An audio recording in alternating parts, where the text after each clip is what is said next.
The bass from the speakers was pounding so hard that the floor itself seemed to breathe. Flashing lights, smoke machines, laughter soaked in intoxication. It was another Friday night that bled into Saturday without anyone noticing. Among the crowd was a young man named Aries, 27 years old, sharp-jawed, designer clothes clinging to him like labels of pride. His eyes, tired but shining, scanned the faces around him. People dancing, lost in beats that drowned every thought of tomorrow. He smiled, but inside that smile was a silence no one could hear. He took another sip from the glass in his hand. The taste was bitter, but the numbness it promised was what he paid for.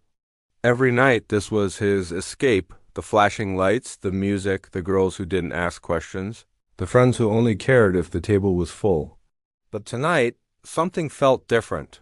As the lights flickered red, Aries felt a strange pulse in his chest, as if something inside him was begging to stop. For a moment, he closed his eyes, and the sound of the music faded. In that silence, he heard something faint, a voice, perhaps his own, whispering, "What are you doing here?" He opened his eyes quickly and laughed it off. "What's wrong with me?" he muttered, forcing a grin as his friend Saad slapped his back. "Bro, you're killing the vibe. Come on, one more round."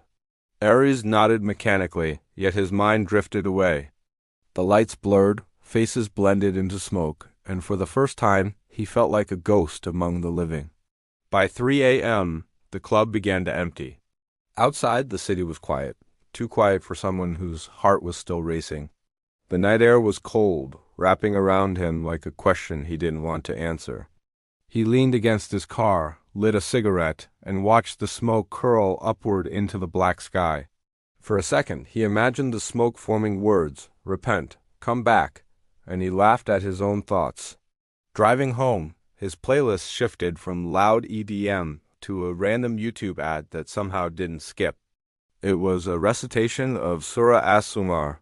"O my servants who have transgressed against themselves, do not despair of the mercy of Allah." Aries' finger hovered over skip, but he didn't press it. The reciter's voice was heavy, trembling with emotion. Those words, "do not despair," echoed in the hollow spaces of his heart. For the first time in years, Aries felt something sting his eyes.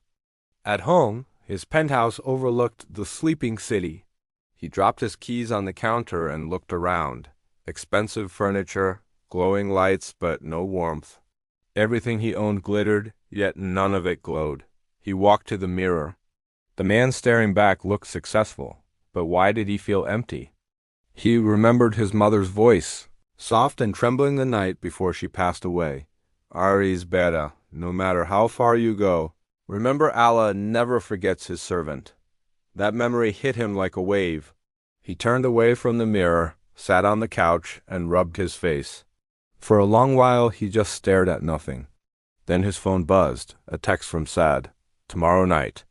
"Same place." Aries typed a reply. "Yeah, sure," but he didn't send it.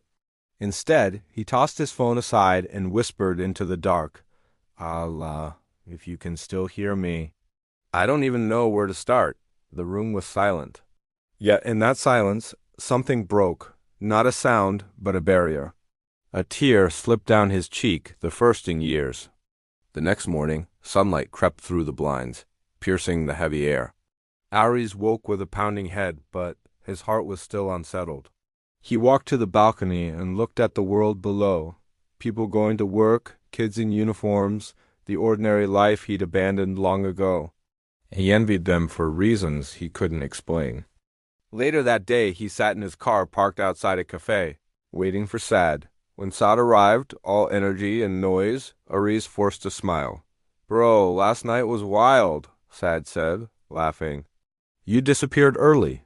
"Yeah," Aries replied, staring at his coffee. "Didn't feel like staying." "Are you okay, man?" "You've been weird lately," Aries shrugged. "Just tired, I guess." "Tired?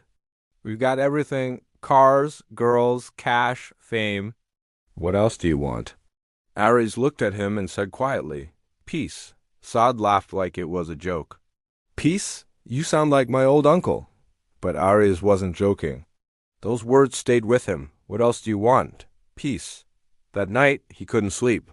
Around 2 a.m., He walked to his window and looked at the stars. Somewhere inside, he whispered again, Ya Allah, if you're there, give me a sign. And maybe, just maybe that sign came. Because the next day his car radio stopped working, and while fixing it at the shop, the mechanic, an old man with a white beard, hummed softly while working. Aries recognized the tune. It was a nasheed about forgiveness, about returning to Allah. The old man smiled at him and said, You look restless, son. When the heart drifts away from its creator, no music, no money, no people can silence it. Aries felt his throat tighten. You talk like you know me, the man chuckled. I know what I used to be, and I see it in your eyes. Those words hit harder than any sermon. For the rest of the day they echoed in his mind. I see it in your eyes. That evening, Aries opened his laptop, typed how to pray after years into Google, and stared at the results. His hands trembled. He remembered his mother's prayer mat, the one she used every morning before dawn. He had kept it in a drawer, untouched since her death. He pulled it out. The scent of her perfume still lingered. He placed it on the floor. He didn't know where to start. He didn't even remember the exact words. But he fell to his knees, his forehead touching the mat, and said only, Ya Allah, I'm lost. Please, find me. And that night the one who used to dance under flashing lights cried under the light of a single lamp, and the angels recorded every tear.